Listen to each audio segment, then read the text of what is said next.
Bapak, Ibu, Saudara-saudari Dharma, selamat pagi, salam dalam Dharma, Namo Buddhaya. Berbahagia sekali hari ini bisa memenuhi undangan berceramah di Wihara Dharma Suka ini. Sudah pada pulang kondangan semua ya, dari Inggris kemarin. Bapak, Ibu, Sedharma, kalau kita nonton kemarin pernikahan yang begitu megah, yang begitu bagus, begitu indah, dan disaksikan oleh jutaan orang di dunia. Rasa-rasanya kalau ditanya kepada setiap orang yang berkeluarga, pasti mau mendapatkan pernikahan yang bahagia atau seperti itu. Walaupun bukan saudaranya, tapi kita lihat begitu, kita senang. Betul gak Bapak Ibu? Ya.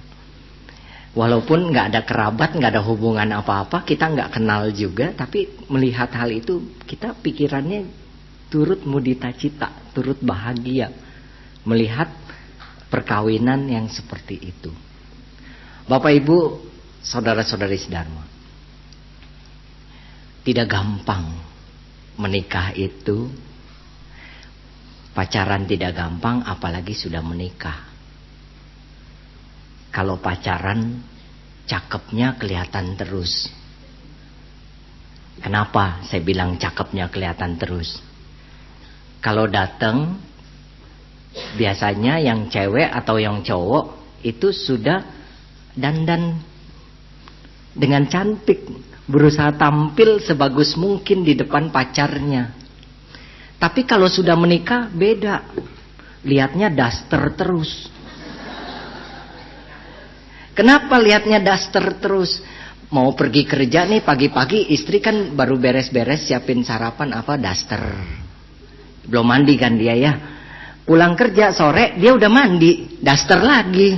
Nah, makanya saya bilang kalau pacaran cantik terus gitu ya. Kenapa? Tiap minggu beda tampilannya. Dia berusaha supaya wah, kalau pergi kemana-mana tuh kelihatan cantik di depan pasangannya begitu ya.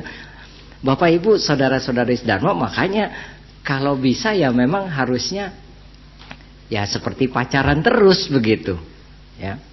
Bapak Ibu, saudara-saudari Dharma, ada beberapa hal yang memang perlu kita ketahui atau kita persiapkan, terutama anak-anak kita atau saudara-saudari Dharma yang akan melakukan pernikahan. Ya. Yang pertama, hal yang harus disiapkan, harus siap dengan kondisi ekonomi dulu. Kalau ekonominya belum mantap, belum kuat, jangan menikah. Ini mah cari penyakit. Biarpun dikuamiain, diliatin, oh ini cocok nih sama ini, udah diliatin ke orang pinter. Ini kalau kawin nih dua-dua nih bisa jaya nih hidupnya, maju, hebat. Tapi kalau calon suaminya nganggur, pasti ciong. Jangan cerita. Bener, nggak dicocokin, tapi kalau dua-duanya kerja dengan baik, rajin, semangat, berdua saling mencintai, punya tujuan hidup bersama, nggak ada yang ciong, hap semua. Bapak Ibu nggak percaya yang dulu menikahnya dicocokin hari tanggalnya sama Pak Ce atau Pejinya dengan pasangan kita yang dulu juga ya, sampai tua sekarang, tambah tua tambah ciong. Coba perhatikan, bener. Gampang tersinggung ya, sedikit ngomong langsung apa begitu ya. Makanya orang bilang tambah tua kok tambah ciong begitu. Padahal dulu menikahnya sudah diliatin. Kenapa itu bisa ciong begitu Pak? Karena kita kalau sudah tua Pak udah nggak bisa cari duit. Nah itu ciong Pak. Makanya saudara-saudari Dharma, kalau mau menikah, apalagi pernikahannya kita lihat seperti Pangeran William kemarin, itu luar biasa. Kenapa? Mereka punya uang berapa miliar kemarin kan, pernikahan mereka itu sampai sedemikian megah. Tapi bukan berarti pernikahan bahagia itu harus dengan pesta yang besar seperti itu, belum tentu. begitu ya. Maka dari itu ini penting, karena pondasi suatu rumah tangga kalau ekonomi belum mantap, ini jadi akar keributan, faktor perpecahan dalam rumah tangga itu udah pasti ya. Mau apa susah ya, kemudian yang timbul adalah emosi. Makanya saudara-saudari sedharma ini penting ya. Kalau saya survei, saya tanya mahasiswi saya di kampus, kamu kalau mau punya suami yang seperti apa? Mahasiswi saya jawab, hampir 100% menjawab. Ada juga yang bilang, ya Pak, saya mah terima dia apa adanya. Oh bagus sekali gitu ya. Udah seperti itu udah jarang sekali begitu ya. Tapi kebanyakan mereka menjawab apa? Punya rumah, punya mobil, punya gaji yang gede, baru saya mau kawin. Terus mahasiswa saya nyautin, Pak itu mah cewek matre, begitu ya. Tapi saya jawab, itu adalah kebutuhan hidup yang realistis dalam keadaan sekarang. Apa punya anak 5 setelah menikah 5-5-nya tinggal di rumah, kumpul semua bareng? Saya mah Pak Rudi akur sama mantu yang mana juga, saya mah masa bodoh aja. Wah bagus kalau jadi mertua seperti itu, bisa akur sama mantu yang mana juga. Tapi ipar belum tentu akur. Ini kenyataan. Oke, ipar bisa akur karena masa bodoh aja. Begitu punya anak-anak, kalau 5 masing-masing 3, apa enggak 15 itu di dalam rumah? Apa nggak jadi masalah? Pasti jadi masalah. Bapak Ibu, kadang suami istri aja ya Bu, Pak, kita gara-gara anak bisa ribut tuh. Itu suami istri tuh. Bagaimana kalau ibu bapaknya lain? Istilahnya kan begitu. Nah ini kenyataan hidup. Makanya ekonomi itu penting.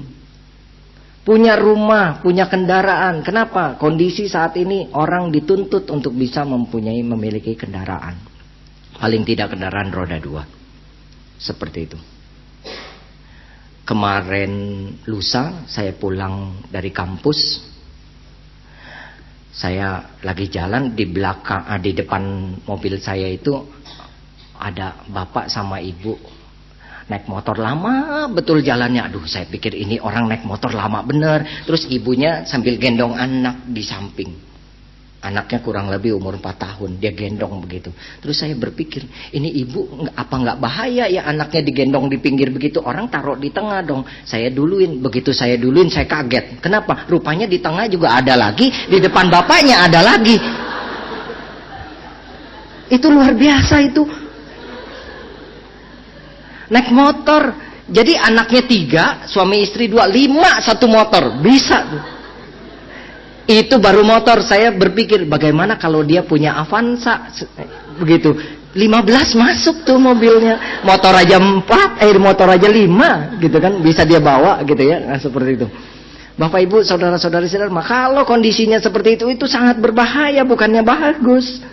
Seperti itu, membahayakan sekali. Memang mungkin berpikir bahwa perginya nggak jauh, dekat gitu. Nah, inilah mengapa saya sarankan. Memang salah satu faktor kebahagiaan hidup itu, ya pernikahan itu memang dasar utamanya saling mencintai, tetapi juga faktor ekonomi juga penting, memegang peranan penting. Nggak hanya cuma cinta begitu kan, seperti itu. Bapak Ibu, saudara-saudari sedharma. Jadi kalau kita sudah punya kemampuan ekonomi yang baik, bolehlah menikah. Jangan sampai anak nih umur 20 tahun, cewek, belum ada pacarnya, orang tua udah gelisah. Aduh, kok nih anak belum ada yang naksir. Begitu 25, cemas. Tadi gelisah, ini udah cemas. Duh, berat jodoh amat gitu ya anak saya, gitu kan, seperti itu, udah cemas gitu. Ya. Akhirnya ada lelucon begini.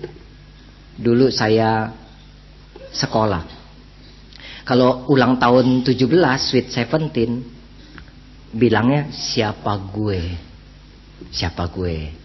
paling cantik, paling cakep, siapa gue. Begitu ulang tahun ke 25, siapa dia, mulai nyari karena udah 25, siapa dia.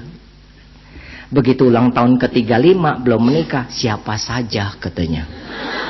Ini kan bahaya. Dari siapa gue, siapa dia, siapa saja gitu kan. Ini kan jadi bahaya. Jadi akhirnya yang mau aja udah gitu kan, asal ada gitu kan, seperti itu. Bapak Ibu jangan berpikir bahwa sepele menikah itu gitu, berumah tangga itu. Memang kalau untuk sekedar hanya cuman iseng mah bisa saja berpikir seperti itu, setahun 2 tahun berpisah gitu kan, maunya seterusnya begitu kan, menjadi pasangan hidup seterusnya begitu. Bapak Ibu saudara-saudari sedharma, maka itu penting. Ini yang harus diketahui. Jadi anak ya harus punya kemampuan ekonomi dulu. Anak perempuan maupun anak laki-laki ini penting. Selanjutnya, selain faktor ekonomi, orang juga dituntut ya dalam suami istri atau mau melakukan pernikahan, orang juga dituntut untuk bisa saling mengenal diri satu sama lain. Ya, kan ada proses pacaran, itu kan saling mengenal. Jangan menikah sebelum kita lihat bagaimana cara kalau dia ngamuk, kalau dia marah. Kalau udah ngelihat dia marahnya, ngamuknya, bolehlah menikah. Kenapa? Kalau lihat marahnya, ngamuknya, berarti kan itu udah yang paling jeleknya. Bener gak? Kalau pacaran mungkin gak kelihatan, tapi begitu menikah baru seperti itu. Makanya lihat dulu jeleknya, ngamuknya. Siapa tahu sesudah menikah ternyata jeleknya kalau marah gigit sendal misalnya, begitu, gigitin sendal. Ini kan jelek sekali begitu. Banting piring, banting barang, seperti itu, gitu kan? Kalau udah jeleknya saja kita bisa terima, Bapak Ibu, saudara-saudari sedharma, berarti bagusnya pasti kita bisa terima. Jadi selama ini kan orang kebanyakan kenal bagusnya, jeleknya enggak gitu. Harusnya kenal jeleknya dulu. Kalau ngambek gimana, seperti itu. Ini penting. Harus bisa saling introspeksi. Karena pernikahan kalau tidak bisa saling introspeksi, maka tetap tidak akan rukun, ribut, pasti. Ya, kalau saya ditanya juga, kalau Pak Rudi ribut gak sama istri? Ya ribut-ribut juga. Tapi ya jangan diperpanjang. Kalau ada masalah cepat selesaikan, beres, sudah. Jangan dibicarakan lagi, nggak usah diungkit lagi, selesai. Gitu, jangan berpanjang-panjang. Ya, kenapa? Pasti. Bapak Ibu, namanya kita berhubungan dengan orang. Bapak Ibu saudara-saudari sedharma, gara-gara ribut, gara-gara nggak bisa introspeksi, kadang-kadang rumah tangga itu memang kelihatannya dia menikah, tapi dalam pernikahan, dalam keluarganya itu tidak bahagia. Menikah 15 tahun, 10 tahun gak ngomong. Coba tuh. Ya, gak ngomong. Gara-gara apa? Suami digosipkan punya wanita idaman lain. Istri pokoknya udah dengar begitu marah, langsung ngamuk. Suami gak terima, merasa dirinya benar, marah. Akhirnya perang dingin. 10 tahun perang dingin. Kalau ditanya gimana caranya ngurusin suaminya, oh pokoknya dia pulang kan jam 5 begitu, jam 4 saya udah siapin makanan di meja. Jadi makan malamnya udah disiapin di meja. Suami pulang, dia pergi ke rumah tetangga. Suami udah tidur, jam 9, setengah 10 dia baru pulang. Tidur. Pagi-pagi suami belum bangun, dia udah bangun siapin sarapan. Habis siapin sarapan dia belanja ke pasar, pulang bisa jam 9. Itu yakin suami udah pergi berangkat. Seperti itu. Tapi bisa akur lagi. Gara-gara apa? Karena waktu suaminya pulang, hari itu dia lagi siapin makan malam, suaminya nggak enak badan, pulangnya lebih cepat. Jam 4 sudah nyampe rumah, dianya belum beres nyiapin makanan. Jadi suaminya udah beres, udah duduk di meja makan. Dia kan nyiapin makan tuh di depan suaminya. Akhirnya dia bilang, udah tuh makan. Ngomongnya juga masih sengit gitu ya. Udah tuh makan gitu, seperti itu. Ya, terus suaminya nyautin, iya, kamu udah makan belum? Ntar, gitu kan, seperti itu. Tapi Bapak Ibu dari situ jadi akur. Tuh passwordnya udah tuh makan itu.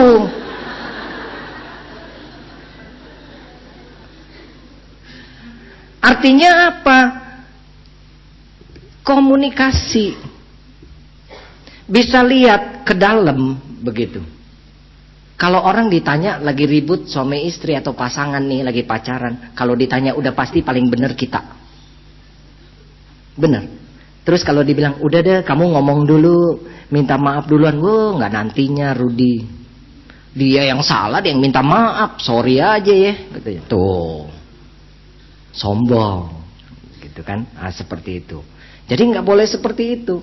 Coba lihat, jangan-jangan kita yang salah. Seperti itu. Kalau suami istri tidak berat berkata maaf, suami istri bisa mau mengakui satu sama lain kekurangannya, mudah-mudahan sih dalam keluarga itu bisa akur. Seperti itu. Ya, ini dia. Faktor yang lain. Kalau orang sudah menikah, Bapak Ibu, saudara-saudari sedharma, berarti ada dua keluarga, ada dua marga, ini akan jadi satu. Mama kita, papa kita yang tadinya sepasang jadi dua. Bukan berarti kalau mamanya istri, papanya istri, itu mah bukan mama saya. Itu mah bukan papa saya, mertua bukan mama, bukan papa. Itu salah. Kenapa? Kalau mau menikah kita harus terima juga keluarganya. Seperti itu. Harus. Habis saya udah sebel ngelihatnya. Kalau gitu jangan serumah. Kan kadang-kadang begitu tuh. Pertama akur, lama-lama berantem. Begitu kan? Lama-lama ribut, tersinggung dan lain sebagainya. Makanya tadi mahasiswa saya bilang mesti punya rumah sendiri. Kenapa? Bukannya enak di rumah mertua? Sudah tersedia segala macam perabot rumah tangga, nggak usah beli lagi. Saya bilang begitu kan. Dia bilang apa? Pak, kalau tinggal di rumah mertua sama Pak nggak bebas. Tuh nggak bebas. Begitu. Iya, bangun siangan dikit aja nggak enak. Kan kita mesti bangun lebih pagi. Begitu kan, seperti itu. Ntar diomongin. Ini itu Bapak Ibu saudara-saudari sedharma. Jadi coba lihat, kalau udah dua keluarga begitu, kalau gitu harus sama-sama baik nih. Jangan nanti anak mau kasih duit sama mama nyumpet-nyumpet di dapur. Nih mah pegang, jangan ketahuan.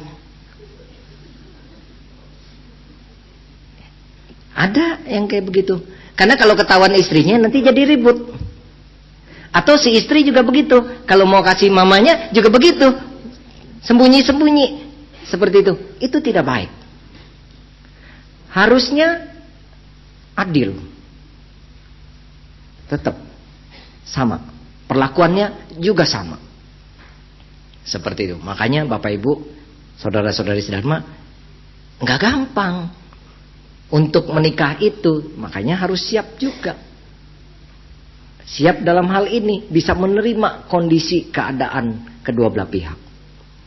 Kemudian sebelum menikah, disarankan agar pasangan ini sudah punya kemampuan untuk hidupnya, untuk survive, bertahan hidup atau mempertahankan kehidupan rumah tangganya. Harus punya pengetahuan, punya keterampilan buat hidup atau menghidupi keluarganya.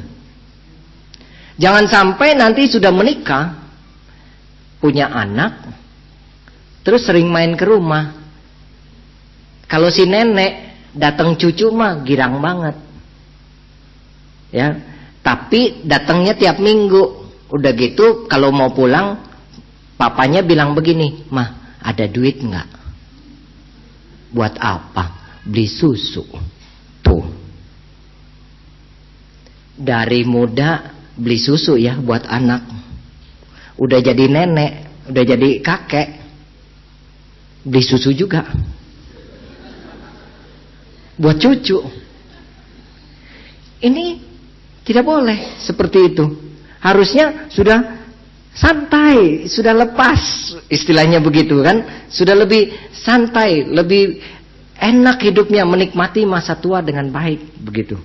Ini masih diribetin seperti itu. Bapak Ibu, saudara-saudari sedharma. Maka dari itu, nih kasih dulu pendidikan, kasih dulu pengetahuan kepada anak-anak kita sebelum mereka keluar rumah atau sebelum mereka menikah. Karena penting, dengan adanya pendidikan, dengan adanya skill, pengetahuan, orang bisa bertahan untuk hidup, untuk bisa membiayai keluarganya. Jangan nganggur, nggak ngapa-ngapain, dinikahkan. Ini akan jadi beban. Beban keluarga lagi, seperti itu.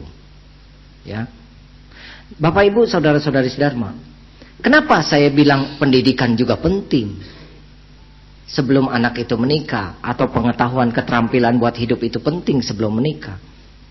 Karena bisa saja terjadi kalau karma kurang bagus, anak kita menikah itu dengan pasangan atau dengan suami atau dengan istri yang kurang baik. Seperti itu. Ya. Suka mukul, suka apa. Ini ada satu cerita. Jadi ada seorang ibu, ya, itu kalau dia kebaktian, badannya itu rada bau amis. Temennya suka tanya, "Ci, kalau kebaktian gak mandi?" "Mandi dek, masa kebaktian gak mandi?" "Maaf nih Ci, kok badan Ci rada bau amis ya?" katanya. Nah, terus udah, karena malu, dia pulang, diajak nih temennya ini ke WC. Dia buka celana panjangnya, dia kasih lihat pahanya, ada luka sebesar telapak tangan. Sudah mulai infeksi. Ditanya, "Ci, kenapa itu luka sampai begitu besar?" "Ini disetrika suami saya, Dek."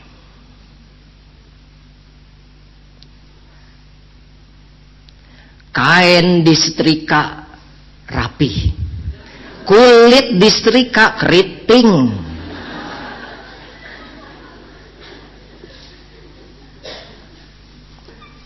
Benar kan? Baju disetrika rapi, kulit disetrika keriting, gitu. Bapak Ibu, saudara-saudari sedharma, sampai orang-orang bilang, "Udah ceraiin aja suami kayak gitu, ntar lama-lama bisa dimatiin." Itu karena kebanyakan nonton sinetron. Begitu, ya.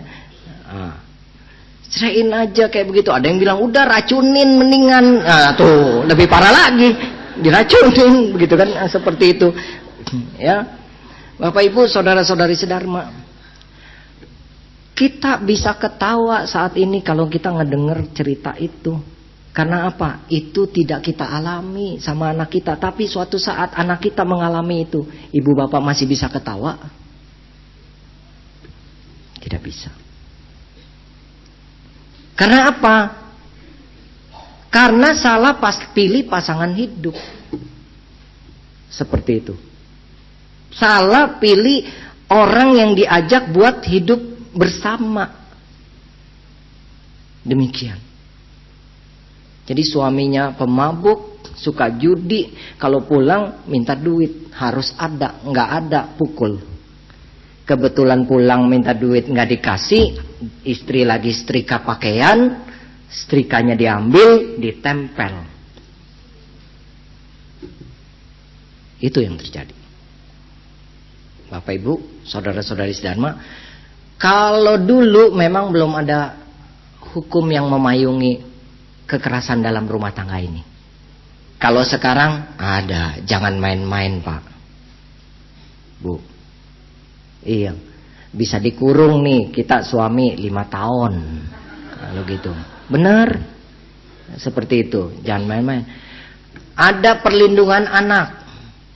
Jangan main-main sekarang bapak dengan anak, orang tua dengan anak, gitu ya. Atau guru mukul murid anak, itu bisa masuk kurungan. Seperti itu, karena ada perlindungan, ada hukumnya sekarang. Begitu, ya, itu dia. Orang tua gugurin kandungan, itu bisa masuk penjara. Bukannya selesai urusannya, karena ada perlindungan anak, udah mulai. Seperti itu. Makanya Bapak Ibu, ini kita harus tahu hal itu. Kalau kejadian seperti itu, ibu itu cuma bisa nangis. Terus orang bilang, ya udah pergi aja dari rumah. Dia bilang apa? Saya mah hati mau pergi dari rumah, udah gak tahan ikut suami seperti itu. Tapi kalau saya pergi dari rumah, anak saya 2 masih kecil-kecil, saya mau kasih makan apa? Tuh. Kenapa? Kalau ada kejadian-kejadian seperti itu, coba perhatikan. Di koran, di segala macam ya, istri disiram air panas, istri dibakar segala macam. Itu kebanyakan pendidikannya kurang. Jadi tidak kerja. Orang masih berpikir, ya ngapain sekolah tinggi-tinggi perempuan, toh sudah menikah juga ngurusin anak. Bener, kalau dapat suami yang baik. Seperti itu. Udah ngurusin anak, hidup bahagia. Tapi kalau dapat suami yang tidak baik seperti itu gimana? Udah ngurusin anak, dikepukulin, begitu ya, seperti itu. Itu jangan sampai terjadi. Makanya beri pendidikan. Hanya lulus SD, mau kerja apa coba? Cleaning service aja sekarang udah lulus SMP, SMA, cleaning service. Makanya saudara-saudari sedharma jangan cuma lulus SMA tuh, cleaning service. Ya, harus berusaha sekolah lebih tinggi lagi. Kalau nggak ada kemampuan biaya kuliah, kemampuan hidup, keterampilan harus ditingkatkan. Papa pinter montir, pinter bengkel, benerin mobil apa, belajar, itu modal hidup. Nggak semua orang punya keterampilan seperti itu, benar. Bisa bikin kue mama, jangan males, belajar bikin. Kenapa? Mungkin suatu saat itu diperlukan. Coba kalau ibu tadi punya pendidikan tinggi, dapat suami seperti itu, nggak takut dia bisa kerja. Betul kan? Dia masih bisa kasih makan anaknya dan lain sebagainya. Itu makanya penting tuh pendidikan itu, modal keterampilan itu. Ada satu lagi, ya, dia suaminya bekerja di bengkel, istri hanya di rumah ngurusin anak. Suatu hari karena karmanya nyampe, suaminya meninggal dunia. Sudah bingung. Kenapa? Nggak kerja, nggak punya keterampilan apa-apa dan lain sebagainya. Tapi akhirnya dari kejadian itu dia jadi tercerahkan, terbangkitkan semangat hidupnya untuk bisa memperjuangkan kehidupan anak-anaknya. Waktu itu saudaranya bilang, jangan takut, anak kamu nanti, ya saya yang biayain sekolah, buat makan, buat jajannya. Wah, itu biasalah kata-kata yang baik pada saat seperti itu, begitu kan? Habis selesai urusan pemakaman, kan karena udah dijanjiin gitu kan ya, dia nggak kerja, dia ke rumah saudaranya itu tiap bulan Ya, bulan pertama, kedua, ketiga lancar, begitu bulan berikutnya ada omongan. Kalau kemari jangan cuman minta dong. Ya, usaha dong. Seperti itu. Nah, tadi ngomongnya bilang jangan takut. Nanti sekolah ditanggung. Baru berapa bulan udah ngomong begitu. Jangan cuma minta doang kalau kemari, usaha sendiri dong. Nah, seperti itu. Nah, Bapak Ibu, ini kenyataan hidup. Pahit hidup. Begitu.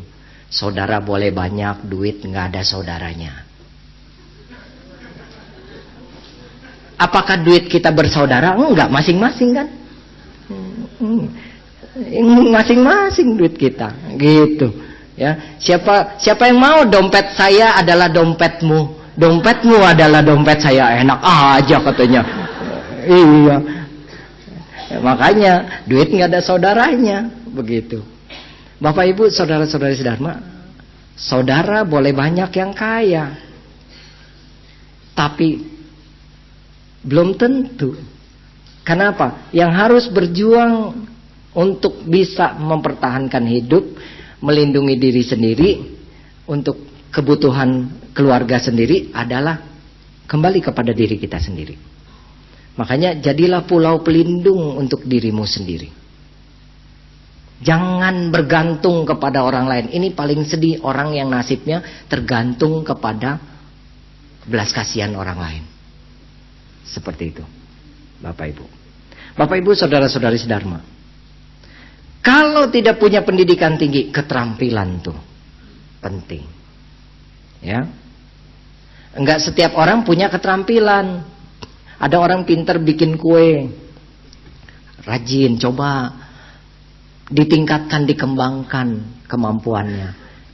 Montir, dikembangkan kemampuannya dan lain sebagainya.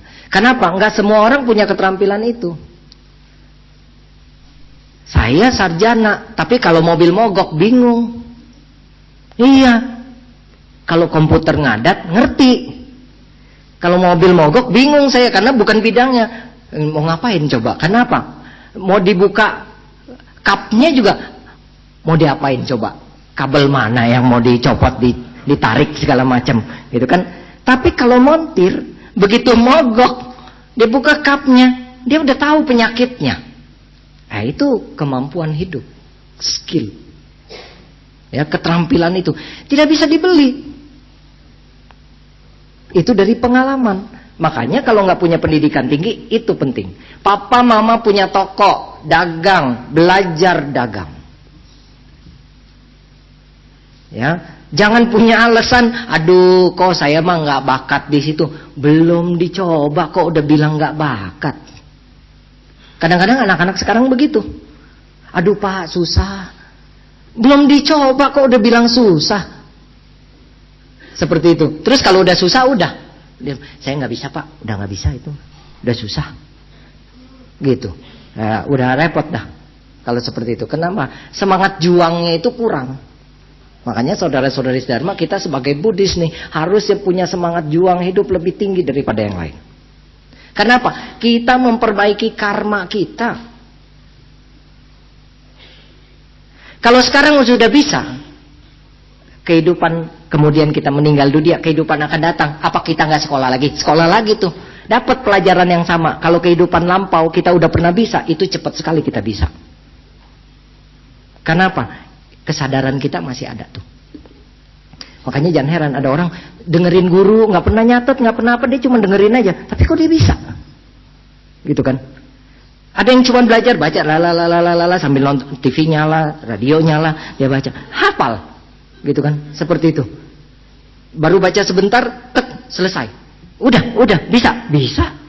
Ditanya, bener. Ada yang sampai digebukin, dipecutin belajarnya sama mamanya, tetap aja susah. Begitu kan? Sampai mamanya, wah, udah saking golok wankong nggak ada di rumahnya. Begitu. Kalau ada golok wankong sama golok wankong, mamanya nungguin belajarnya, begitu kan? Seperti itu. Nah itu dia. Itu karena apa? Karena tidak melatih itu, pengetahuan, keterampilan, makanya itu penting. Nanti akan berguna dia pada saat dia bekerja, itu penting. Itu jadi hal yang sangat penting, Bapak Ibu. Terus yang paling susah itu kalau anak sudah tidak punya kemauan. Itu yang paling berat penyakitnya. Ya susah ya Bu ya, kalau udah gak punya kemauan. Seperti itu. Kayak kerbau gak mau jalan nih, didorong, digebuk, diapain, diem aja dia udah gak mau begitu. Ini susah. Seperti itu. Makanya harus punya trik-trik atau motivasi tersendiri. Gak gampang memang. Seperti itu. Makanya anak dorong. Pada saat ibu bapak melihat satu contoh keluarga, ibu bapak harus ngomong dengan anak tuh, lihat seperti Ii itu, seperti Om itu, atau susu itu, keluarganya begini, supaya itu bisa lama-lama akan dicerna. Paling tidak nasihat-nasihat orang tua kalau dia sering dengar, ini nempel. Begitu, ya. Dia masuk. Pada saat ngalamin seperti itu, dia pernah dengar, dia pernah membahas dalam keluarga dia, mamanya pernah cerita tentang ini. Dia akan tahu. Kalau orang tua juga nggak komunikatif dengan anak juga begitu, akhirnya nggak ada hubungan yang baik. Susah sekali. Nah, pada saat menikah, jangan cuman kasih angpau, jangan cuma kasih gelang emas, rantai emas, tapi kasih nasihat. Ini penting. Jarang orang kasih nasihat. Betul gak? Kebanyakan kasih angpau, kasih emas. Ya sambil kasih angpau, kasih emas, kasih nasihat. Kalau perlu nasihatnya dibikin tulisan, di print, dikasih figura yang bagus untuk ditempel di rumah dia. Keluarga bahagia. 1 apa? 2 apa? 3 apa? Tiap hari kan dia lihat gitu kan, seperti itu. Paling enggak dia baca gitu tiap hari, dia lihat, lama-lama dia hafal, lama-lama dia akan ingat. Makanya saya bilang tuh, nonton sinetron kita paling jelek itu jahat-jahat semua, nggak ada benernya. Bayi dituker, terus mau celakain orang, mau bunuh orang, begitu. Mertua benci mantu, mantu benci mertua, ipar dengan ipar saling dendam, saling mau menjatuhkan, memfitnah. Kalau kita tiap hari dikonsumsi seperti itu, keluarga kita, rumah tangga kita, itu akan jadi racun di dalam pikiran kita. Seperti itu. Ya. Nontonlah sinetron yang bagus-bagus saja. Ada channel yang bagus kok. Begitu kan? Ya, channel yang bagus itu kenyataan hidup, orang hidup dari susah sampai bahagia dan lain sebagainya. Nah itu kasih lihat itu, nonton itu. Supaya apa? Itu realistis. Ya, realistis baru kehidupan yang betul-betul. Nah, makanya Bapak Ibu, sekarang kenapa banyak mertua sama mantu jadi tambah tidak akur? Karena disuguhinnya begitu tiap hari. Jadi kalau ada apa gitu, kesalahan sedikit, udah pikirannya udah jelek. Karena apa? Ini udah kebiasaan. Ya, virusnya tiap hari masuk, di scan-nya seminggu sekali. Hari Minggu jam 9 sampai jam 12. Di scan-nya tuh, ya. Kalau virusnya nggak permanen, kalau permanen merusak hard disk kan bahaya. Begitu. Itu dia. Makanya Bapak Ibu ini penting. Ya, kurangi itu.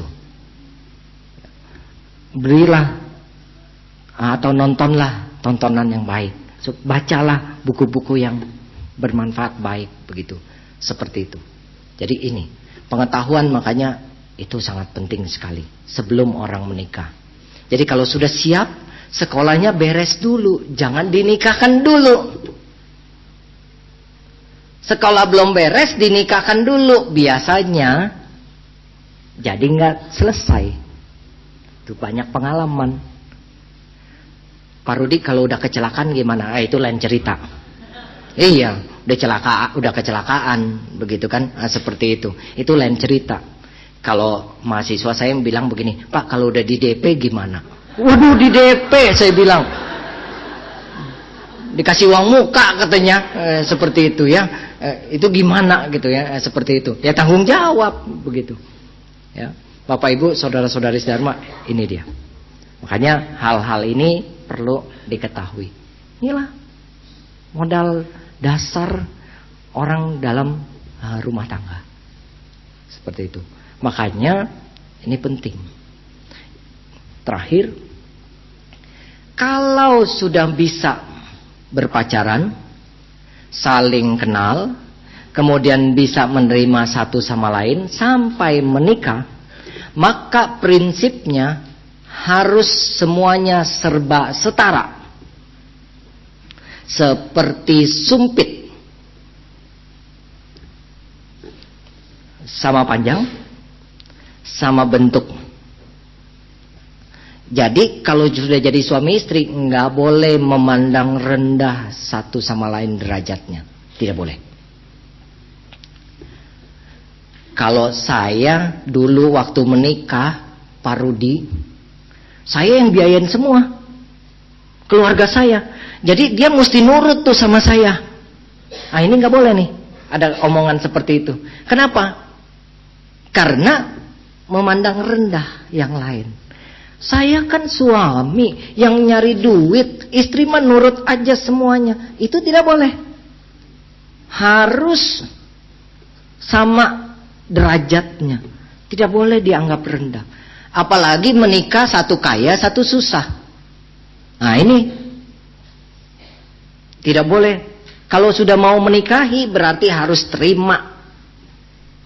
Ya mau bagus mau jelek ya harus terima. Itu dia. Makanya saya bilang kalau belum ngamuk jangan kawin. Kan kalau udah ngelihat yang jeleknya itu baru kita tahu, oh jeleknya begini ya, kalau dia marah-marah tuh melokin tiang gitu kan, seperti itu, atau gimana gitu kan. Nah itu baru tahu kan jeleknya gitu kan, seperti itu. Kalau gitu di rumah jangan ada tiang misalnya gitu. Kalau dia marah jadi nggak seperti itu gitu kan, atau bantingin barang dan lain sebagainya. Ada yang dia sudah marah besoknya cerita sama saya, aduh Pak gimana ya, barang-barang di rumah saya habis. Kenapa, kemalingan? Saya bilang enggak ya, saya bantingin katanya. Orang kaya kamu, saya bilang gitu ya. Orang kaya aja nggak begitu, saya bilang gitu ya. Dia lebih hebat lagi gitu kan. Kenapa dibanting? Ya, saya udah kesel dah ngelihatnya gitu kan. Saya banting-bantingin aja semuanya. Terakhir saya mau nonton TV aja susah katanya. Nah, kan baru nyeselnya belakangan tuh. Udah banting, akhirnya dia mau nonton sinetron, sambungannya nggak bisa gitu kan. Nonton TV aja susah. Saya bilang, aduh udah deh. Saya bilang itu sifat yang jelek sekali. Ya pikir aja, kita kerja cari uang kan capek. Udah cari uang kan kita punya kelebihan, bisa membeli sesuatu kebutuhan hidup, betul kan? Kalau sudah dibeli harusnya sesuai dengan dharma, sesuai ajaran Sang Buddha. Kalau kita sudah punya, kita harus berusaha mempertahankan itu, merawat itu dengan baik, menjaga itu dengan baik, jangan sampai rusak, jangan sampai hilang dan lain sebagainya. Ini malah dibanting gitu kan. Akhirnya mulai lagi dari nol, seperti itu. Dan itu ada jadi contoh. Anak lihat gitu, wih mama kalau marah kayak di film lu. Ya, itu yang jadi mamanya Fong Sayuk yang jago kungfu. Mamanya Fong Sayuk kan jago kungfu tuh. Jadi semuanya dibantingin. Kungfunya keluar katanya. Karatenya dan dua keluar gitu kan, seperti papa aja minder kalau udah mama marah gitu kan, seperti itu. Itu jangan seperti itu, tidak baik. Ya, hal yang menjadi contoh yang kurang bagus. Jadi nggak sayang barang begitu. Padahal itu sudah diperjuangkan dengan cukup keras gitu dalam hidup kita. Bapak Ibu Sedharma, itulah. Makanya kalau mau menikah beberapa hal itu diperhatikan. Tapi bukan berarti kalau tadi saya bilang ekonomi kuat, bukan berarti mantu harus kaya. Karena ada orang tua juga begitu. Anaknya cantik jelita. Cantik sekali. Ya. Setiap kali ada orang yang naksir anaknya, mamanya selalu tanya, kamu punya apa? Oh, luar biasa, punya apa? Gitu kan? Akhirnya ya anak jadi bukan sebenarnya jodohnya berat, bukan. Karena orang tua menganggap anak jadi komoditi. Ngerti ya? Jadi barang dagangan. Seperti itu. Lamaran datang. Uang lamarannya mau kasih berapa?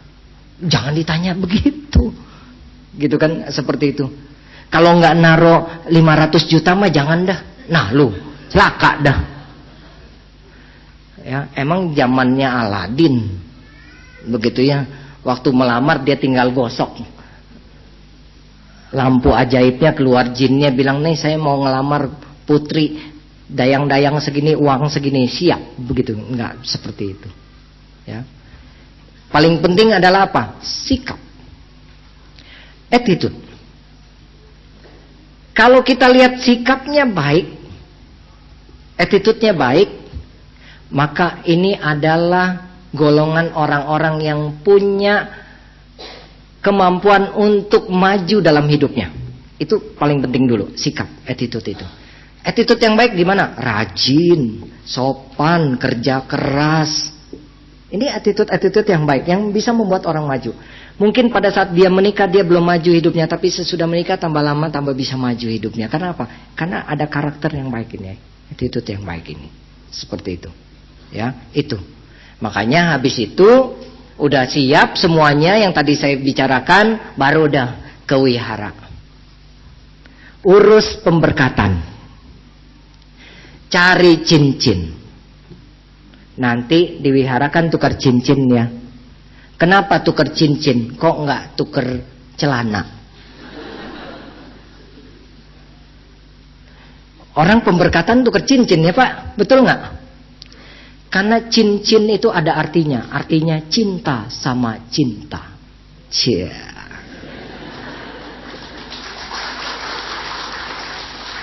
Makanya cinta sama cinta tuker. Nah, seperti itu. Udah pasang cincin kayak begini nih, udah mereknya lain nih. Bener. Mau kenalan, mau macem-macem juga begitu nyodorin tangan ngelihat cincin dulu. Wah, udah nggak bisa, istilahnya begitu, udah nggak boleh. Seperti itu, ya. Makanya penting. Itu dia. Jadi dalam nanti pemberkatan kan saling janji. Ya itu dia. Ya semoga saja yang mau menikah, ya ini sebentar lagi si gue, biasanya gue rame, yang menikah, terutama gue, ya rame sekali. Kalau bapak ibu tanya saya, Rudi bulan apa yang bagus buat menikahkan anak, karena anak saya mau menikah, saya akan tanya balik, duitnya ada bulan apa? Kalau duitnya siap gue paling bagus. Kalau gue sudah siap, bolehlah gue bagus, gitu ya, seperti itu. Jadi iya dong, kalau nggak ada duit mau bagaimana mau pesta pernikahan ya gak? Ya masa mau utang gitu kan? Begitu udah selesai bulan madu diuber-uber orang, gitu kan, seperti itu. Bukannya enak, bukan bahagia, itu jadi masalah, gitu kan, seperti itu. Baik Ibu Bapak, terima kasih atas perhatiannya. Mudah-mudahan bermanfaat buat kita semua. Terima kasih.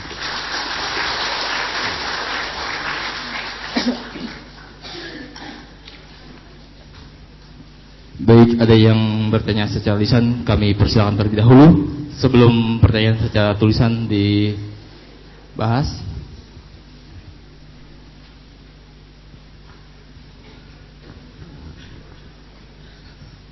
Namo Buddhaya, selamat siang.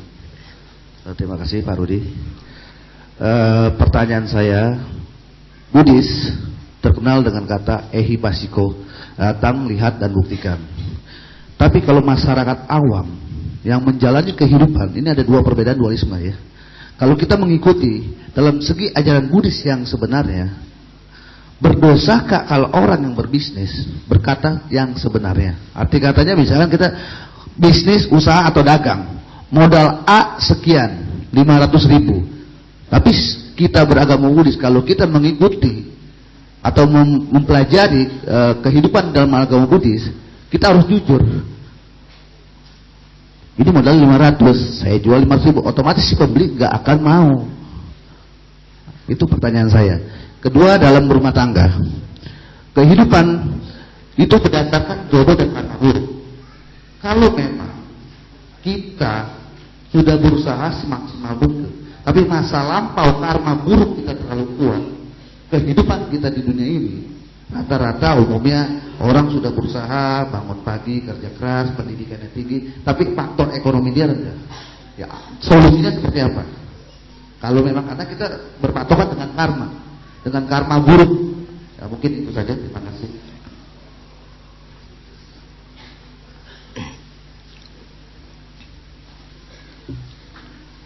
Baik, tadi soal dagang jujur, agak susah gitu kan. Kalau Buddhis kan bilang harus jujur, bisa jujur dan bisa kaya. Caranya gimana? Ah, ini mesti bayar konsultasi nih. Begini, setiap orang dagang prinsipnya profit oriented, itu pasti. Ya, kalau dagang tujuannya hanya sebagai mengisi waktu saja, nah itu kayak kerja sosial jadinya. Ya, pasti profit oriented. Sebetulnya tidak perlu sampai kita bilang modalnya segini, nggak perlu. Karena apa? Yang tahu hanya kita saja. Pembeli juga toh juga sebetulnya dia nggak mau tahu berapa modal kita, tetapi dia begitu mendengar kita mengeluarkan harga, dia berusaha nawar, itu saja yang terjadi di dunia perdagangan. Tapi nggak perlu sampai kita orang nawar, misalnya kita tahu kita modalnya 10.000, kemudian kita buka harga 20.000 misalnya begitu kan, kemudian orang bilang mahal betul kok 15.000 ya, misalnya dia tawar begitu, kemudian kita sampai ngomong, aduh modalnya aja nggak dapet nih, nah, itu udah bohong. Kalau itu beneran bohong, nggak perlu. Tapi kalau kita memang mau perlu untung yang lebih besar dari untung 5.000 tadi, padahal tadi kita udah untung, tapi kalau mau lebih besar kita cukup ngomong begini, lebih sedikit lagi deh kok supaya untung saya bisa ada lebih. Cengli nggak? Cengli. Itu berdagang dengan cara yang baik, nggak perlu bohong, apalagi sampai sumpah mati nih kok. Gila, mau untung goceng aja sumpah mati. Beli peti aja nggak cukup goceng, bener. Mati sekarang nggak cukup 10 juta Bapak Ibu, gitu kan? Makanya jangan gampang, masa goceng aja sampai mau mati gitu, jangan dong, gitu ya, seperti itu, ya. Kalau untungnya 1M gitu ya, boleh jadi deh ya, tapi nggak perlu sampai bilang sumpah mati segala macam. Ini kadang-kadang mulut kita kadang-kadang nggak bisa kita rem gitu kan, seperti itu. Ya, itu dia. Jadi kalau misalnya kita nggak perlu mengatakan berapa modal kita dan lain sebagainya, kita cukup memberikan harga, kemudian orang itu tawar, mungkin karena kita belum cocok dengan harga yang dia tawar, ya kita bilang lebihin lagi deh kok sedikit supaya saya dapat untung. Seperti itu. Orang juga yang belanja di kita berpikir, oh ya benar juga yang dia ngomong, orang dagang kan mau untung supaya saya bisa beli barang lagi. Itu alasan yang tepat, yang bagus, masuk akal, tidak perlu bohong. Seperti itu. Terus kalau misalnya dia ngotot mau beli beberapa item, beberapa barang yang modelnya sama, mungkin radio tape atau kamera dan lain sebagainya, itu kan sama berbagai macam merek. Orang itu cuma punya dana misalnya 3 juta, kemudian dia hanya mampu 3 juta itu dia mau beli yang lebih mahal, yang mungkin harganya 4 juta atau apa, karena belum nyampe keuntungan kita ke sana, kita nggak mau kasih. Kita cukup bilang, kenapa ini bisa lebih mahal? Kita jelasin, ini kok karena dia fungsinya ini, kelebihannya ini. Kalau ini kenapa bisa lebih murah? Karena fungsinya ini, kekurangannya dibandingkan ini. Kita jelaskan dengan baik semua. Nanti dia akan pikir, kalau menurut saya orang dagang mahal murah itu relatif. Betul. Mahal murah itu relatif. Kalau dia penting, dia perlu, biar mahal dia beli. Benar. Coba pikir, kalau kita nih perlu barang itu, biar mahal juga dibeli sama kita. Itu relatif, begitu. Nah, seperti itu. Makanya kita yang posisinya di pedagang, Cara-cara manis seperti itu. Ya, akhirnya kita juga orang merasa puas, merasa bahagia beli di tempat kita juga dapat untung, kita nggak perlu bohong. Itu yang pertama, ya. Baik. Kemudian yang kedua, tadi pertanyaannya apa ya? Jadi lupa saya. Oh, karma ya. Ya, makasih. Jodoh gitu ya, itu juga dari karma begitu kan. Terus ada orang kerja keras tapi hidupnya begitu-begitu ada, nggak maju, bagaimana solusinya begitu kan. Di ceramah saya sebelum ini saya sudah kasih ada 4 hal yang perlu kalau mau maju dalam hidup, dalam ekonomi, itu ada sebelum, mungkin bisa didengerin di web, nanti ada jawabannya di sana ya. Baik ya.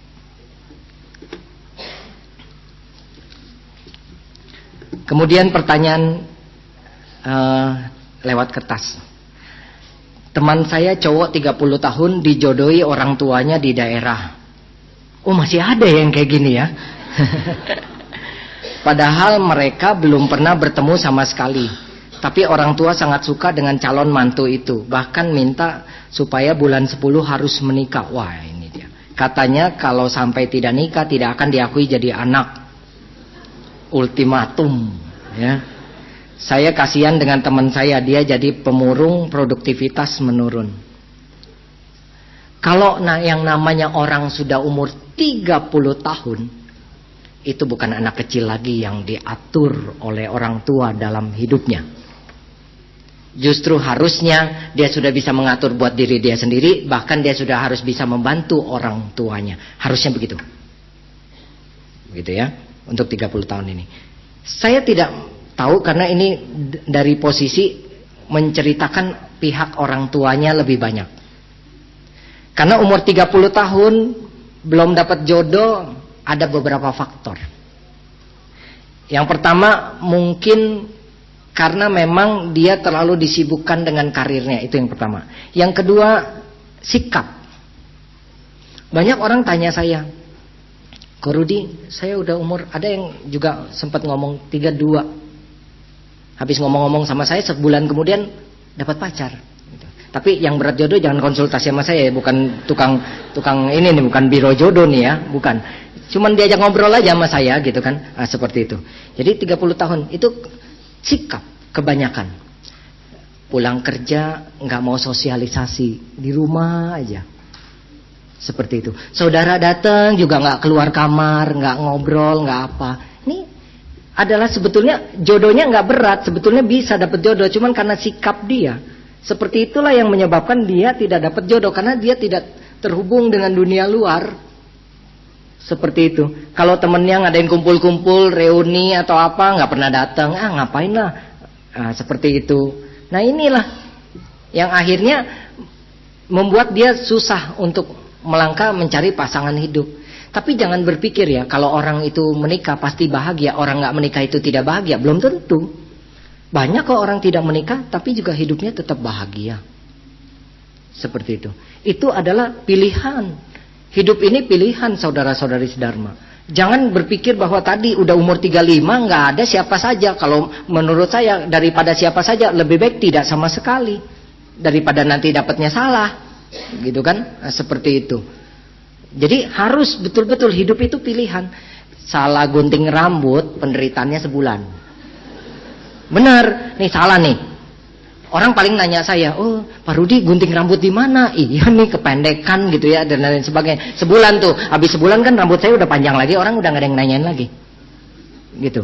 Penderitaannya sebulan. Putus pacar 2 tahun penderitaannya paling nggak. Pikirin masih sedih 2 tahun tuh. Kadang-kadang udah putus hari ini seminggu dapat lagi dia. Ada yang begitu ya, seperti itu ya. Tapi salah pilih pasangan hidup, salah pilih jodoh, seumur hidup. Kayak tadi pergi daster, pulang daster. Seumur hidup gitu kan, seperti itu ya, itu dia. Makanya kalau udah dengerin ceramah saya langsung berubah. Pergi udah mandi, cantik. Pulang juga udah mandi, cantik, nggak daster lagi. Daster kalau mau tidur dia. Nah, seperti itu ya. Itu dia. Jadi teman yang cowok ini harus dilihat dulu latar belakang dia gimana. Baru saya bisa kasih saran yang baik. Tetapi kalau melihat saya kasihan dengan teman saya, dia jadi pemurung, produktivitas menurun. sebetulnya itu salah.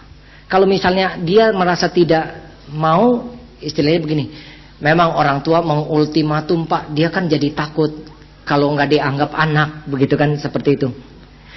Saudara-saudari Dharma, yakinlah, nggak ada istilahnya bekas anak, nggak ada. Itu bekas orang tua saya, nggak ada. Itu dulu tuh bekas papa saya tuh, bekas papa saya dulu, nggak ada. Tetap orang tua, anak tetap anak. Kalau bekas pacar ada, gitu kan, nah, seperti itu. Makanya orang tua seperti itu, karena apa? Merasa khawatir tuh, udah umur segitu belum dapat jodoh. Akhirnya orang tuanya seneng nih, mungkin sama anak ceweknya nih, ya gitu ya, cantik, begitu kan ya, seperti itu. Jadi baik, ini si mama rasa cocok, dia ingat anaknya nih belum dapat jodoh, udah ada dijodohin. Kalau menurut saran saya, kalau misalnya daripada bermurung dan produktivitas menurun, lebih baik coba ketemu dulu. Orang tua juga harus bijaksana kalau misalnya mau jodohin anak. Jangan asal kayak zaman dulu, ketemunya waktu ciotau, sangtau, tahu ya ciotau ya. Nah, jadi pas saat ciotau itu baru deh tuh pengantennya ketemu tuh, diketemuin masih ditutup tuh mukanya pakai kain merah. Nah, terus udah gitu dibuka dah baru tahu. Begitu dibuka, oh tompelnya segini di pipi. Oh, baru tahu dia. Seperti itu. Ini istri saya begitu, gitu kan. Itu zaman dulu, gitu. Kalau sekarang walaupun dijodohin, paling tidak ada PDKT dulu. Kalau anak-anak bilang, pendekatan dulu, begitu kan. Iya dong, gitu. Boleh dong, tapi jangan di DP. Ingat itu, ya. Pendekatan dulu, begitu, ya. Pendekatan dulu, saling kenal dulu dan satu sama lain. Kan yang mau menikah anaknya, betul kan? Bukan orang tuanya. Orang tua boleh cocok, anak kan yang mau menikah nanti, seperti itu. Saya rasa orang tua kalau dikasih pengertian seperti ini pun tidak ada orang tua yang tidak mau mengerti. Pasti dia akan mengerti. Karena apa? Tujuan dia menjodohkan pun untuk kebahagiaan anaknya. Itu udah pasti. Cuma caranya dipermanis, diperbagus, diketemukan dulu nih, kenalin dulu segala macam. Siapa tahu bukan pihak cowoknya nanti yang si cowoknya beneran naksir, ceweknya sama-sama mau. Memang si cowoknya mau menikah dengan dia, ceweknya mau muntah, misalnya begitu. Nah, bisa aja terjadi begitu kan. Ternyata bukan anaknya yang nggak mau, calon mantunya yang nggak mau sama anaknya. Bisa kan terjadi seperti itu. Kenapa belum pernah ketemu? Coba ketemu dulu deh. Kalau saran saya begitu, ya. Ini bagus sekali, ada perhatian baik sama temennya ya. Nah, seperti itu. Ini yang nulis sudah menikah belum ya? Seperti itu. Kalau yang menulis cewek belum menikah, ya udah deketin aja. Ya. Nambah terus nih. Ya, berikutnya. Saya mau tanya bagaimana kaitannya 12 sio dengan sang guru Buddha, tolong dijelaskan. Jawabannya tidak ada kaitan, selesai. Iya, karena sang Buddha orang India, nggak pakai cap jisyo. Jadi nggak ada hubungan, ya. Benar, ini jawabannya benar ini. Karena sang Buddha bukan Cungkoren. Ya, nah, seperti itu. Orang India. Jadi sang Buddha nggak pakai cap jisyo, gitu ya. Nah, seperti itu. Kalau kita ya pakai cap jisyo karena masih ada keturunan, begitu ya. Tapi kalau ditanya kaitannya dengan sang guru Buddha, tidak ada. Ya. Kemudian bagaimana pendapat Romo dengan pernikahan yang beda keyakinan? Nah, ini dia. Sebetulnya memang yang namanya cinta itu tidak memandang apa yang namanya keyakinan, suku, agama dan lain sebagainya. Namanya sudah saling mencintai. Susah loh Bu, Pak, kalau anak kita udah saling mencintai, kemudian kita pisahkan gara-gara itu setelah dia jalan. Justru harusnya preventif. Dari depan kita udah jaga, jangan di belakang kita jaganya. Ngerti Bu, Pak? Jangan dia udah jalan, pacaran baru kita jaga. Itu jangan begitu. Justru di depan pasang, di depan pintu kitanya, begitu datang tanya, interogasi, bukan kayak KPK interogasi koruptor ya, bukan gitu ya.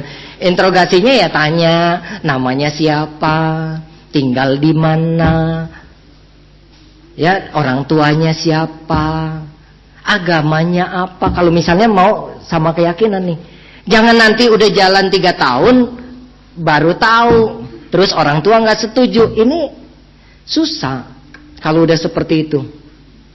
Ya, makanya itu penting. Lebih baik di depan kasih tahu dulu. Nah, kalau mau ikut begini, ada syaratnya, begitu kan? Kalau nggak mau, sudah, jangan diteruskan.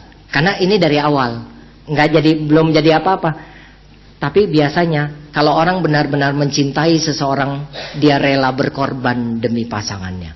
Indahnya di situ cinta. Tepuk tangan. Benar. Kalau dia benar-benar mencintai, apa juga dia mau kasih, apa juga dia mau korbanin. Seperti itu. Makanya kalau saya ceramah begini, yang nggak masuk itu orang yang nggak pernah pacaran, dia bingung. Kenapa? Dia nggak pernah ngerasain gitu kan, seperti itu. Nah itu dia. Jadi kalau udah beda keyakinan, pernikahan beda keyakinan, saya rasa harus ada yang mengalah. Kenapa? Pemberkatan atau blessing di wihara dimanapun itu harus satu agama. Tidak bisa seorang pandita ya itu menikahkan mempelai kalau 2 keyakinan. Harus ada salah satu yang mengalah, bikin surat bahwa dia mau ikut agama ini, dia tanda tangan. Seperti itu. Keluarganya juga menyaksikan dan lain sebagainya. Sehingga tidak ada tuntutan di kemudian hari. Tapi ya memang bukannya nggak banyak yang seperti ini, banyak juga. Nah, seperti itu, banyak juga. Terus kalau misalnya dia akhirnya mengalah nih, hanya buat pemberkatan deh, mengalah. Tapi habis itu masing-masing, ya silahkan saja.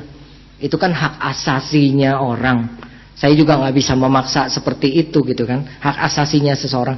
Tapi ya begitu deh. Nanti kalau ada acara-acara tertentu, ya bagaimana? Mau nggak nih dua-duanya saling terbuka, saling mengalah dan lain sebagainya. Panjang terusnya ke sana. Makanya sebaiknya memang satu keyakinan. Sebaiknya begitu. Tapi kalau sudah terlanjur bagaimana? Ya jangan diceraikan dong. Kan udah terlanjur gitu kan. Ya sudah jalan ya. Ya sudah, yang penting kita jaga harmonisasi keluarga. Seperti itu. Nah, ini penting. Ya, kalau di Indonesia memang seperti KTP apa itu masih ditulis agama apa. Kalau di luar negeri itu Pak, nggak ditanya. Agama itu nggak ada di identitas itu. Nah, seperti itu. Jadi dianggap ya setiap orang punya hak asasi begitu kan. Tapi pada saat pemberkatan, pernikahan harus satu. Itu dia. Makanya kalau menurut saya lebih baik preventif, mendingan di depan. Anak juga nggak sedih karena dia juga baru, istilahnya begitu ya. Anak juga nggak sedih. Kalau udah terlanjur, udah ibaratnya udah mendalam, susah sekali. Kalau yang udah tahu putus cinta, nah dia baru tahu dah. Seperti itu rasanya. Nah itu dia. Jadi kalau pendapat saya sebaiknya memang pernikahan satu agama. Teman saya punya mertua yang kolot, yang senang bawa adat atau sifat sendiri. Teman saya sampai pusing karena mertuanya nggak bisa dibilangin dan mau menang sendiri. Teman saya itu suka minta nasihat ke saya. Masukan apa yang sebaiknya saya berikan ke dia. Nah ini saya mau tahu, ini mertuanya ini serumah atau enggak? Kalau serumah, mertua kolot, senangnya bawa adat sendiri, temen jadi pusing, jadi stres, ya nggak bisa dibilangin, mau menang sendiri, mendingan pindah rumah. Benar, keluar dari rumah, punya rumah sendiri. Karena apa? Karakter orang udah umur 40 lebih, 30 lebih itu udah terbentuk. Karakter orang udah terbentuk. Jangan cerita gampang merubah sifat orang loh. Pak, Bu, nggak gampang. Ngerubah sifat anak sendiri aja, yang dari kecil sama kita tuh, kalau udah gede, sifat jeleknya mau dirubah itu nggak gampang, Pak. Bisa ada yang pakai rotan segala macam, ada yang diusir. Bener, itu dia. Apalagi mertua. Kalau di dalam istilah kerajaan mah ibu suri tuh. Iya, Ibu Suri itu, jangan main-main. Kaisar aja paikui kalau ketemu Ibu Suri. Iya nggak? Kaisar aja paikui kalau ketemu Ibu Suri. Jadi daripada kita nanti akhirnya jadi ribut dan saling membenci, mertua dengan menantu, ini hal yang tidak baik. Kalau memang masih mau serumah, ya harus lebih sabar. Kalau jadi mantu, harus sabar. Itu jawabannya. Kenapa? Ya jalani sudah. Kalau tidak tahan, keluar dari rumah, punya rumah sendiri. Itu paling bagus. Seperti itu. Ya. Apalagi serumah, orang tua ikut campur urusan rumah tangga. Ini juga tidak baik, Bapak Ibu. Ya, contoh nih, dulu sama anak kita galaknya setengah mati. Sekarang sama cucu sayangnya setengah mati. Jadi ini si mamanya sama papanya kalau ngajarin anak kadang suka diomelin. Mamanya marah. Lu jangan omelin ya anak lu ya. Anak lu masih kecil tuh. Dia mah nggak tahu apa-apa tuh anak kecil. Padahal dulu waktu kita kecil setengah mati galaknya sama kita, main pukul, klepok aja salah dikit ya. Giliran ke cucu tuh nggak boleh tuh diomelin tuh. Bener nggak? Akhirnya si mama nih mau mukul, dia lari ke engkongnya, ke kungkungnya, ke akongnya, ke amanya, begitu kan? Amanya pasang badan. Mau apa lu? Mau pukul anak lu? Seperti itu. Kan susah nih si mama si mantu mau ngajar anak gitu kan, seperti itu kan. Ya, makanya saya bilang itu Ibu Suri. Jadi yang ngalah siapa? Yang ngalah ya terpaksa ya yang mantu, yang anak yang ngalah. Kita paling tidak kita tahulah sifat orang tua kita. Lebih bahagia kita mengenal sifat orang lain daripada orang lain suruh kenal kita. Kalau kita udah nauin sifat orang lain, kita tahu oh ini kelemahan dia di sini nih. Nah, kita tahu justru kita yang lebih menang gitu istilahnya. Tapi kalau udah nggak tahan ya sudah. Keluar rumah istilahnya begitu. Nah, ini dia. Nah, Bapak Ibu yang punya mantu satu rumah nih, ingat nih ya. Nih, udah ada tuh pertanyaan tuh. Mertua kolot tuh. Nah, ya, mulai sekarang jadi mertua modern, ya. Jangan nonton sinetron melulu. Ini orang kayak begini nontonnya sinetron udah tambah kena nih. Nah, seperti itu. Iya. Itu dia. Makanya ya, sebaiknya begitu. Mengalah, sabar saja sudah. Kalau memang satu rumah belum punya kemampuan beli rumah, kalau belum pasang target. Mau berapa tahun lagi punya rumah sendiri atau beli rumah uang muka, habis itu kredit rumah dan lain sebagainya. Begitu, itu baru maju hidup ya. Jadi seperti itu. Kalau adat orang bagaimana, apalagi saya ditanya bagaimana caranya merubah adat mertua saya yang kolot, itu saya nyerah. Benar, karena pasti akan jadi ribut belakangannya. Karena kita sulit sekali merubah sifat orang. Apalagi sudah orang tua ya, dia sudah merasa bahwa itu yang paling benar. Jangan orang tua Bapak Ibu ya, guru yang udah puluhan tahun ngajar segala macam, cara ngajarnya begitu aja. Sekarang kan sistem pengajaran berubah gitu. Diajarin suruh pakai internet, pakai apa itu juga sulit untuk dirubah. Kenapa? Dia merasa udah enak ngajarnya kayak gitu, udah begini juga udah bisa murid, istilahnya begitu. Nggak mau ngikutin perubahan. Itu dalam hal cari duit tuh, apalagi yang memang karakter, sifat. Nah, itu dia. Makanya ini perlu jadi perhatian. Saya yakin sih di sini jadi mertua semuanya jadi mertua yang baik, gitu ya. Kemudian nama budaya, saya ingin nanya apa solusi untuk mengatasi keluarga yang sering berantem antara suami dan istri karena biaya. Tuh kan saya bilang juga apa, ujung-ujungnya duit, gitu. Makanya kalau nggak ada duit, ciong. Karena suami selalu suami belum mendapat pekerjaan. Begini, suaminya malas atau enggak. Nah kalau kayak gini, suami belum mendapat pekerjaan, berarti kan dia sedang mencari pekerjaan. Sebagai istri yang baik harusnya juga mengerti bahwa hidup ini tidak selamanya dalam kondisi yang baik atau yang senang. Kan dalam janji pernikahan gitu kan, dikala senang dan susah, sehat dan sakit, ya kan? Jangan sehatnya kita demen, begitu sakitnya lu mah sakitan ya, penyakitan ya, nah, seperti itu. Itu jangan begitu gitu kan. Itu kan memang kondisi orang seperti itu. Dikala senang dan susah, ya dikala senangnya akur, dikala susah nggak bisa nerima, itu nggak boleh itu. Seperti itu. Kalau suaminya belum dapat pekerjaan, justru istri harus berusaha membantu bagaimana caranya mengatasi kesulitan rumah tangga. Istri berperan di situ. Bapak Ibu, suami yang hebat di belakangnya pasti istrinya hebat.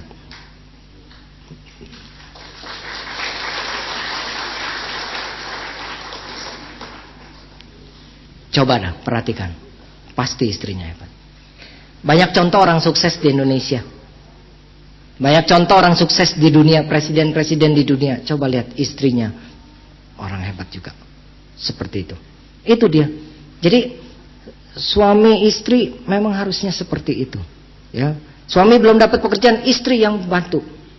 Seperti itu. Ada pernah juga datang ke saya, dia udah lama nggak dapat pekerjaan, udah susah hidupnya gitu ya. Terus dia ngobrol-ngobrol ke kantor saya, sekedar curhat untuk beban pikiran dia yang berat gitu. Terus saya ajak ngobrol, kemudian dia bilang begini, sebetulnya kok saya nggak setuju istri saya kerjanya soalnya nggak bagus di klub malam. Saya bilang, kok istri bisa kerja di klub malam? Ya karena terpaksa kok, saya belum dapat kerjaan. Terus istri ada yang nawarin kerja, tapi sih bukan ngapa-ngapain, ya cuman sekedar ya itu temenin minum apa, tapi nggak lebih dari itu. Istri saya pun nggak mau kerja itu kok, cuman daripada nanti anak nggak sekolah. Istri saya berpikirnya gitu. Saya salut tuh sama istrinya, betul-betul salut sama istrinya. Itu bisa berpikir sampai gitu. Pokoknya apa yang bisa dikerjakan dia kerjakan, yang penting bisa dapat duit anak sekolah. Seperti itu, bisa makan. Suaminya bilang, aduh kok saya malu betul. Tiap hari malam suaminya jemput istrinya, kalau menjelang pagi itu suaminya jemput istrinya, boncengan pulang. Mau pergi kerja diantar lagi, sambil suaminya tuh siang masih cari kerja.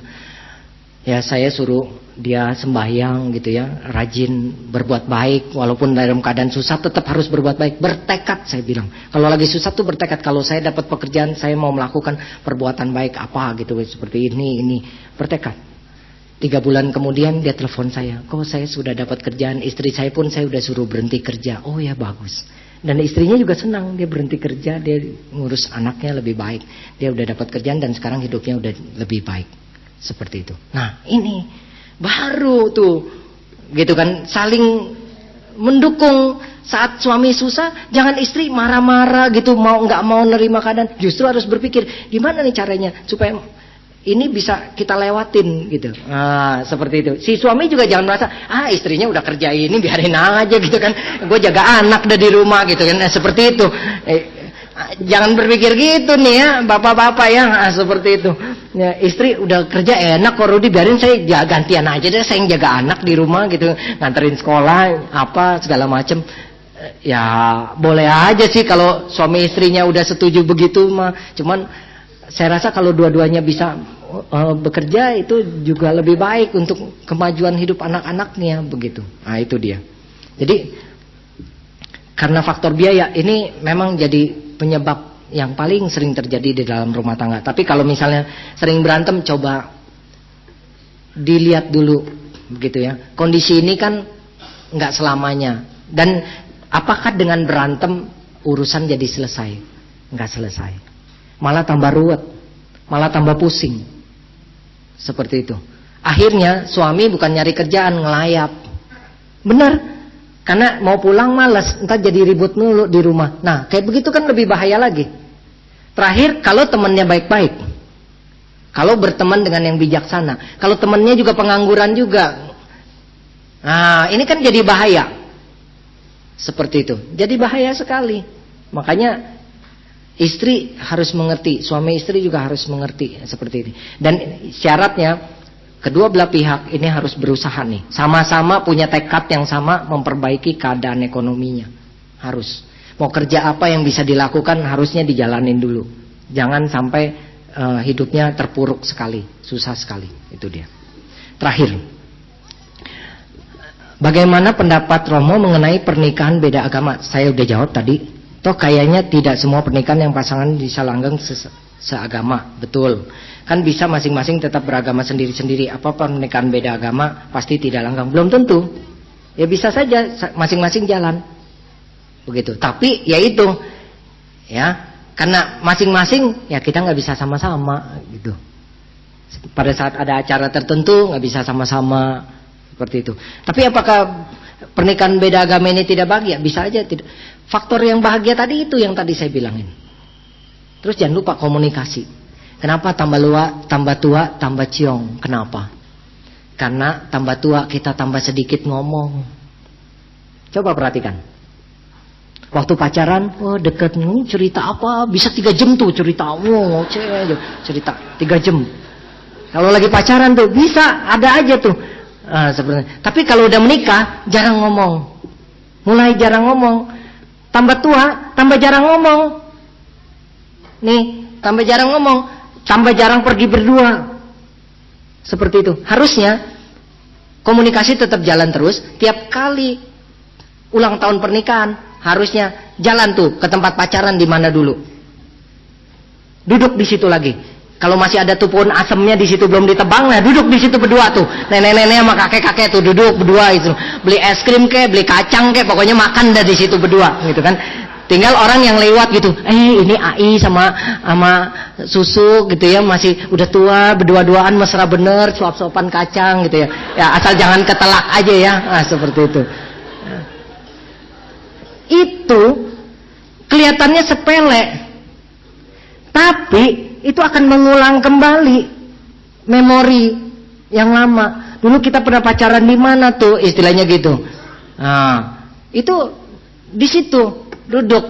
Dufan dulu pacarannya, naik halilintar. Kalau udah tua jangan, gitu kan. Boleh lihat dari jauh aja. Oh iya dulu kita naik ya di situ, ya, gitu kan. Nah, seperti itu. Jangan udah umur lakcap lebih naik halilintar, ntar jadi repot cucunya, gitu kan. Nah, seperti itu. Ya, itu dia. Itu penting. Ya, perkawinan perak, perkawinan emas, bulan madu lagi. 5 tahun sekali bolehlah perkawinan bulan madu lagi. Seperti itu. Kemana? Berdua. Seperti itu. Kadang-kadang orang udah tua, kalau mesra, dibilangnya apa? Dia ngomongnya begini, ngapain lah udah tua begitu mesra-mesraan kayak anak muda. Salah. Justru anak muda akan malu kalau lihat orang tua begitu mesra, dia keluarganya ribut. Dia akan malu. Betul. Orang tua yang gak pernah ribut, akur, mesra gitu suami istri, suatu saat anaknya, mantunya ribut, tinggal panggil. Itu anak sama mantu kalau dipanggil sama mertua nih, sama mama, udah takut duluan. Kenapa? Udah rasa salah. Ribut kan? Kenapa dia takut? Karena dia lihat mama papanya itu akur, baik. Coba kalau mama papanya suka ribut juga dipanggil, sama. Contohnya kayak gitu. Emang udah modelnya begitu, gitu kan. Akhirnya orang bilang, tuh turunan mah kuat, katanya tuh. Kan bahaya tuh kalau gitu. Ya, baik Bapak Ibu, demikianlah ceramah saya pada hari ini. Mudah-mudahan bisa membawa manfaat. Terima kasih. Namo Buddhaya.